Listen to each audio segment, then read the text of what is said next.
We are so excited about being here with you, and we are grateful that you chose to come and be with us. Many of you have had a busy day, a busy week, and Sarah and I have as a commitment with our hope and our prayer is that as a result of your time being here, you think, I am so glad we came. It was truly an encouragement. That's our desire, that you go away after the last session saying, I am so thrilled that we made the decision to come. So we are here to serve you in that regard and make that our goal and our hope for you, that this will not be a time that you look back and say, man, I could have been doing something better. That is our commitment to you. Thank you for honoring us by coming. We are tickled to be here. We've been looking forward to this event. And every one of you honor us. Sarah and I are so grateful to you. And we hope that you'll laugh at all of my jokes. Male and female communication. It is a fun topic. It is a fun topic. She says, I have nothing to wear. Right? What she means is she has nothing new. He says, I have nothing to wear. What he means is he has nothing clean.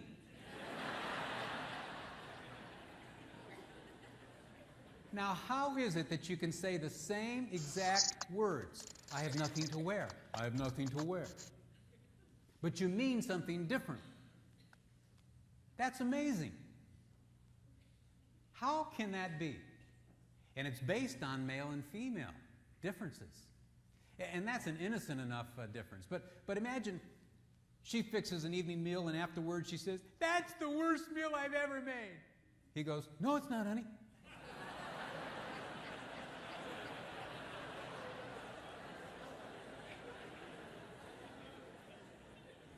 Now, where's that going to go?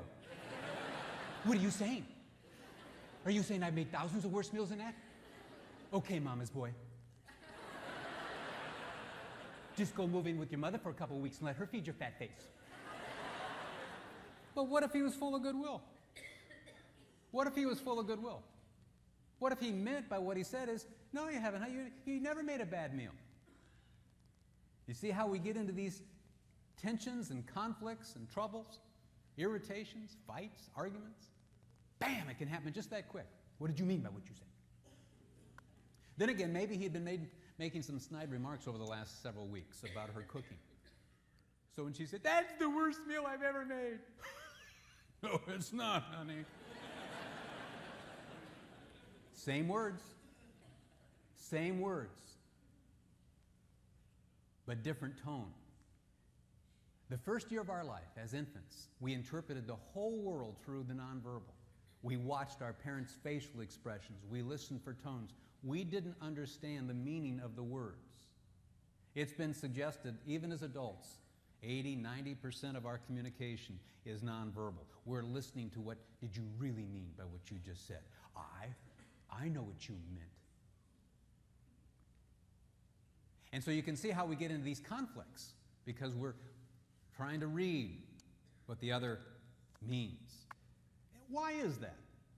Why does this kind of thing happen? Well, I believe in part it's because God made us this way. He made us male and female. I love the statement of Jesus. He said, have you not read? He who made them from the beginning made them male and female. Have you not read? He who made them from the beginning made them male and female. I liken it to the fact that God made women to look at the world through pink sunglasses. And it colors what she sees. In fact, I don't know if you know it, but she has pink hearing aids. And it affects what she hears. And in fact, she speaks through a pink megaphone. Men, on the other hand, wear blue sunglasses and have blue hearing aids and speak through a blue megaphone. So, for instance, if that woman is among 10 women and she says, I have nothing to wear, she speaks that through her pink megaphone. All 10 women who are listening through their pink hearing aids knows exactly what she meant by what she said. Oh, honey, I don't have anything new either, but we're going shopping in a few minutes. You want to come down with us? If that guy is speaking to 10 guys through his blue megaphone and they're listening through their blue hearing aids, I don't have anything to wear. They'll all say, she ain't doing your laundry either.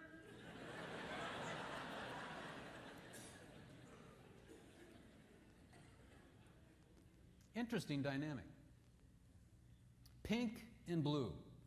Not wrong, just different. And as I looked at Scripture, I realized there was a powerful verse, Ephesians 5:33. Ephesians 5:33. That is the summary statement to the most significant treatise in all of the Bible on marriage. Almost everybody who turns to the Bible for wisdom and insight on marriage will always land at some point on Ephesians 5 because it is kind of the pinnacle. It's the greatest treatise on marriage. And Ephesians 5 concludes with a powerful statement. It is as though this is the summary statement. It is as though this is the last word to the church from God. You know, if my grandfather was dying and he was on his deathbed and he said, "Emerson, come, son, I have something to share with you. Come close. Come close." You and I know that whatever my grandpa said, it's going to be the most important thing he's ever said to me. It's been said that a person's last words are the most important words that they will speak. It's as though God is saying to the church, come close. Come close. I want to speak to you my last words on marriage. Listen to me, children. Listen to me, son. Listen to me, daughter. If you listen to me, everything's going to be okay. What I saw there is a pink and blue issue, a male and female issue. Paul, who penned it, writes this: husbands must love their wives, and wives must respect their husbands. And I thought, that's an interesting distinction. And I concluded that a wife needs to feel love for who she is like she needs air to breathe. In fact, she has a love tank, so to speak, kind of an oxygen tank. And there's a hose connected to this love tank, and she needs to breathe in that love like she breathes in air. She just needs to feel loved. And when she is loved, she feels fulfilled. She's a happy camper. But if he comes in as a big elephant looking for some place to eat his peanuts and stands on her air hose, she's not going to go, "Oh, okay, I'm going to suffocate and die." No, she's going to, "Get off my air hose, you beast, get off." And if there's a baseball bat there, she's going to club that elephant right upside the head. And all he's doing is looking for some place to eat his peanuts. And all he knows now is he's bleeding. "Get off my air hose, you beast." We'll come back to that. I will tell you that when her air hose is stepped on, she negatively reacts. And she's speaking through her pink megaphone, intending for blue hearing aid people to understand. Well, that second part of that verse says the wife must respect her husband. Apparently, he needs to feel respected for who he is apart from his performance, in the same way that she needs to be loved for who she is apart from her performance. What I discovered is that no husband feels fond feelings of love and affection in his heart toward a wife he thinks despises who he is. It's not within his nature, any more than a woman responds sexually to a man who's harsh and angry with her week after week. It's not within her nature. Her pink nature doesn't respond. She's not designed by God to respond to that. It's not within the male nature to respond to someone he thinks despises who he is. And what I've discovered is these concepts not only apply to marriage, and we know that many singles are here. A rose is a rose by any other name, and a male is a male, whatever else you call him, and a female is a female, no matter what you call her. That the nature tends to be the same. And he has this respect tank connected by an air hose, and he needs to breathe in that respect like he breathes in air. And when she comes in as a beautiful fawn,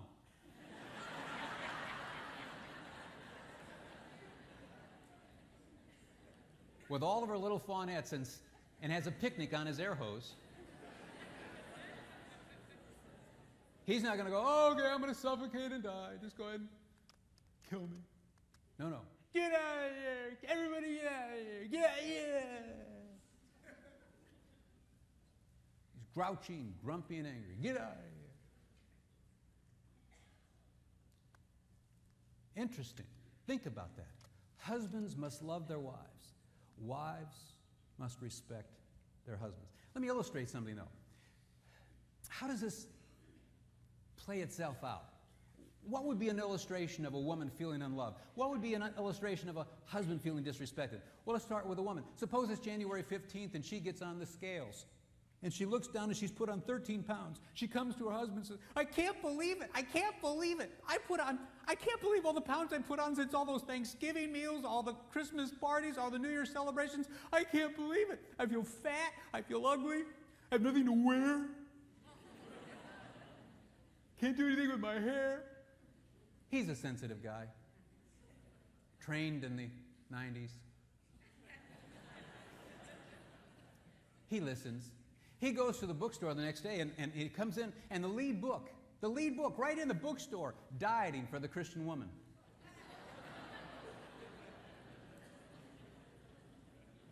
Every man makes this mistake once.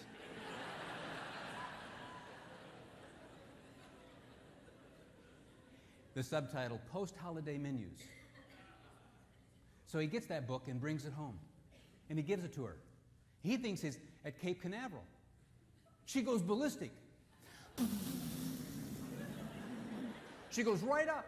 And as she's going up, she's screaming at him and pointing a finger. You men have two brains. You men have two brains. One's lost and the other's out looking for it.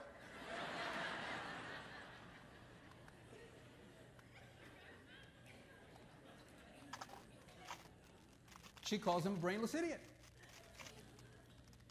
Now, what's going on? When she sees that diet book, her pink hearing aids go into dissonance. Her glasses fog over. And she hears a message coming through that diet book from him to her. And that message is this: I do not accept you. I do not approve of you. I do not love you unless you look like a Dallas Cowboy cheerleader. That's what she hears. That's what she hears. And she goes ballistic. She begins to feel, you don't love me unless. You'll only love me if. You'll only love me if I perform. That's what she hears. And she reacts negatively. In fact, when she feels unloved, she reacts in very disrespectful ways. In fact, what we're going to see is when he feels disrespected, he reacts in very unloving ways.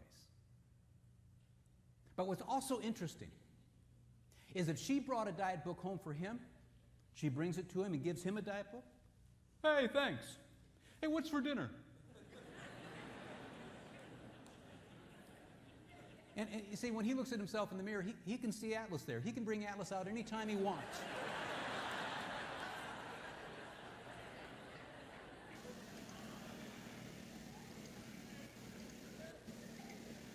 May I suggest to you that body issues are different between men and women? All the research points this out. We all are concerned about how we look, but I'm going to tell you that women are especially sensitive to appearance issues. Very sensitive. And what's even more interesting is if her best girlfriend came over with the diet book. Did you get that diet book? She says to her best girlfriend. Yes. Well, are you going to go on that diet? Do you want to do it together? Should we start Monday? You see, when Pink speaks through Pink megaphone, Pink hearing aids no go into dissonance.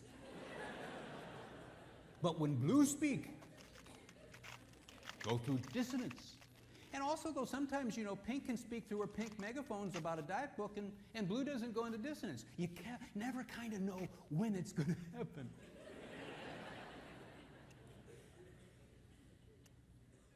So when she feels unloved, she reacts, though, in ways that feel very disrespectful to him. Her negative reaction is trying to send him a message. I feel unloved right now.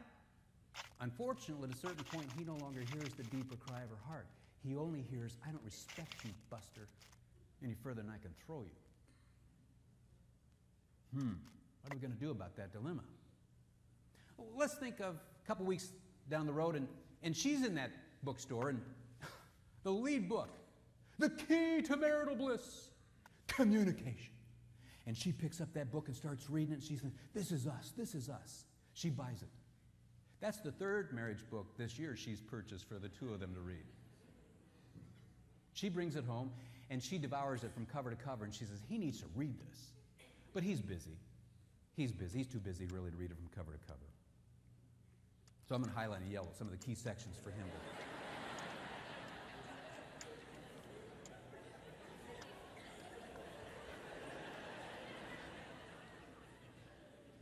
And then she puts it on a stand next to the chair that he sits in when he watches football.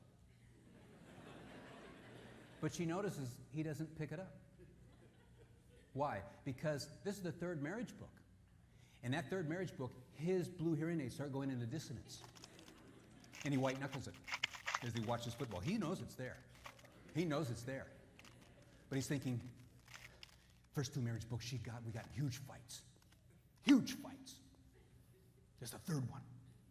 We're going to get in a huge fight. If I say something, I'm in trouble. If I don't say something, I'm in trouble. But if I don't say anything, I'm in less trouble.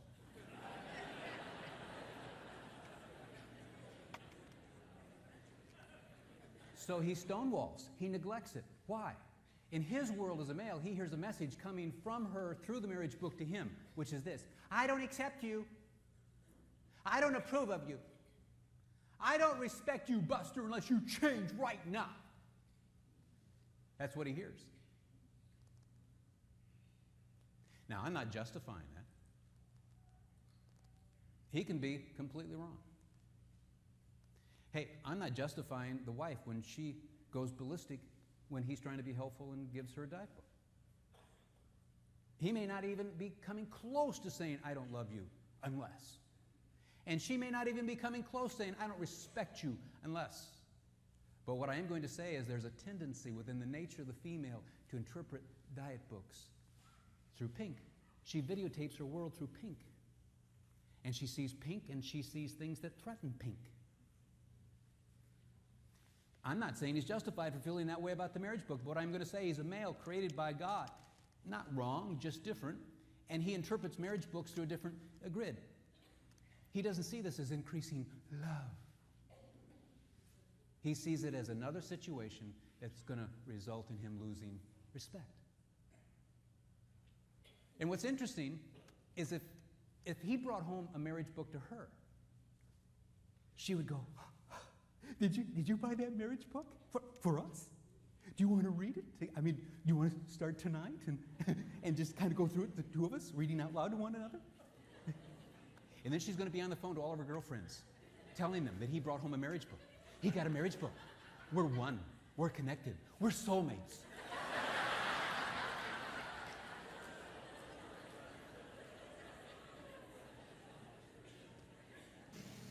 Why doesn't she get all bent out of shape? Because she filters a marriage book through a different color, through a different nature, called female. Why does he get all bent out of shape about the marriage book? And why not about the diet book? Because he's made male. Not wrong, just different. Fascinating. Powerful. But what's interesting is when he shuts down on that marriage book, when he refuses to read it, that stonewalling, that neglect, that silence at the level of intimacy in a woman's world screams, I don't love you. She would never do that. It's inconceivable. It's like fingernails down a chalkboard. How can you do this? You see, when he feels disrespected, unfortunately, he can begin to react in ways that feel hugely unloving to her. And I discovered something. I call it the love and respect connection. That without love, she reacts without respect. And without respect, he reacts without love. And then without love, she reacts without respect. And without respect, he reacts without love. And without love, she reacts without respect. And this baby starts to spin, and it gets crazy. If I came into this room and flipped on the lights 2 or 3 times and they didn't come on, you wouldn't think anything about it. But if I stood there for a half hour, 30 minutes, ever since I've been up here, and flipping them on and off, but they aren't coming on, right? I just keep flipping them on and off.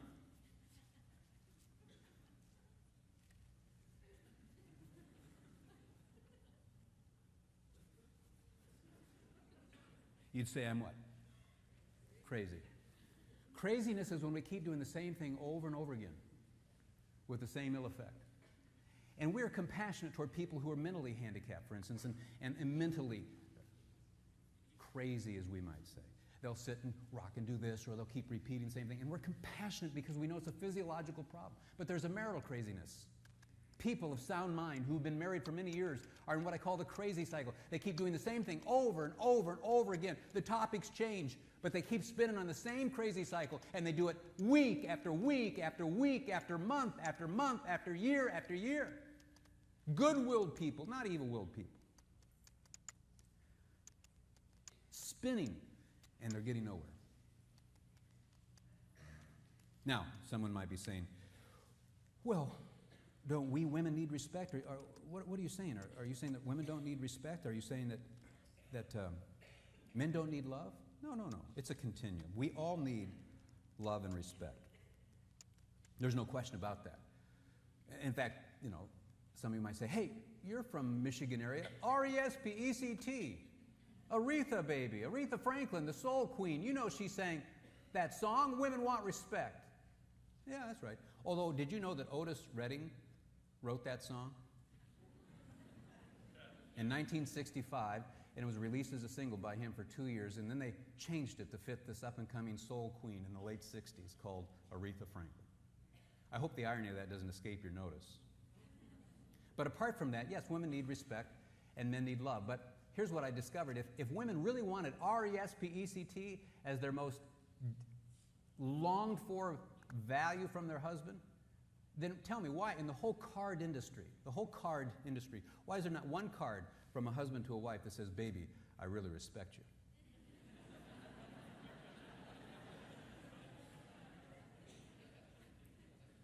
It's not there because you don't want that card.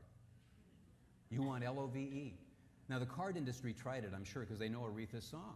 And those cards just bombed. But also by way of insertion, you won't find one card from a wife to a husband that says, baby, I really respect you. We become a love-dominated culture. The Beatles sang, all you need is love.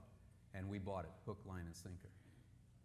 But there's something deeper within the souls of your sons that if we don't rightly diagnose, he's going to be an unhappy boy, a very unhappy boy.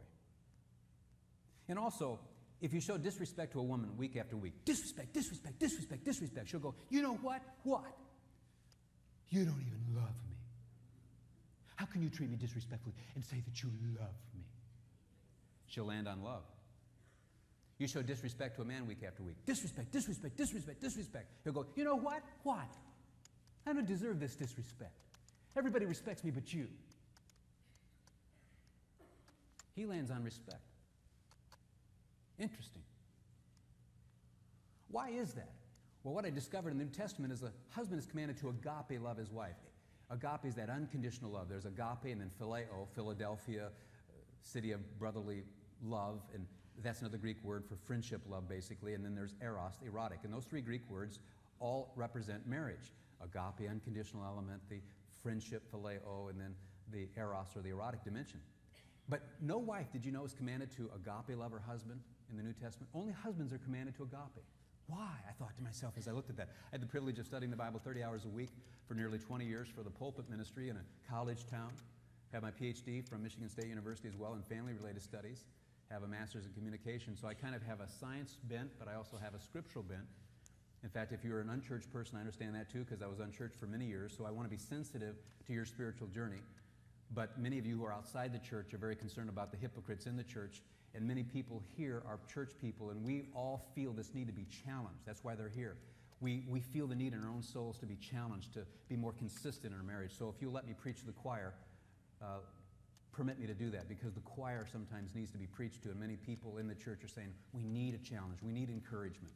And if you're unchurched, help me, work with me as we go through this. We want to be very sensitive. I was in a college town for many years. I understand your presuppositions, your worldview. I'm not here to offend you. I'm here to challenge Christians. But I also want you to hear something that I think will encourage you. My mom and dad were unchurched, and I long, and I'll tell you a bit more about my own personal background, I wish mom and dad would have had an opportunity to hear this. Because I wet the bed until I was 11. I cried myself to sleep many a night. I was eventually sent to a military school at age 13 and was there until age 18 because of family difficulties. And my mom and dad were good-willed, but they were on this crazy cycle. And it affected me deeply. I sometimes in recent days have been praying, oh, if somebody had just gotten to my mom and dad like maybe I'm having the privilege of getting to some of you. I know that my dad would not have wanted to be here. He would have come under protest. He would have felt very uncomfortable until I started telling a few jokes. I know my dad. I know some of you are like my dad, and I'm here to serve you. If you're unchurched, I understand. But back to the believers. In the New Testament, then no husband is commanded, no wife is commanded to agape love. Only the husband is. And I thought, why is that? Because God designed women to love. It's within her nature to nurture. She loves to love. It's something very powerful. God isn't going to command her to do what He created her to do because He's not into redundancy. That's why when you say to a guy, hey, yeah, does your wife love you? Yeah. Does she like you? No. Not today. And now that I think of it, she didn't like me yesterday either. See, men don't lack the assurance that their wives love them unless she says, I no longer love you. And you'll find a little bit of a reversal here.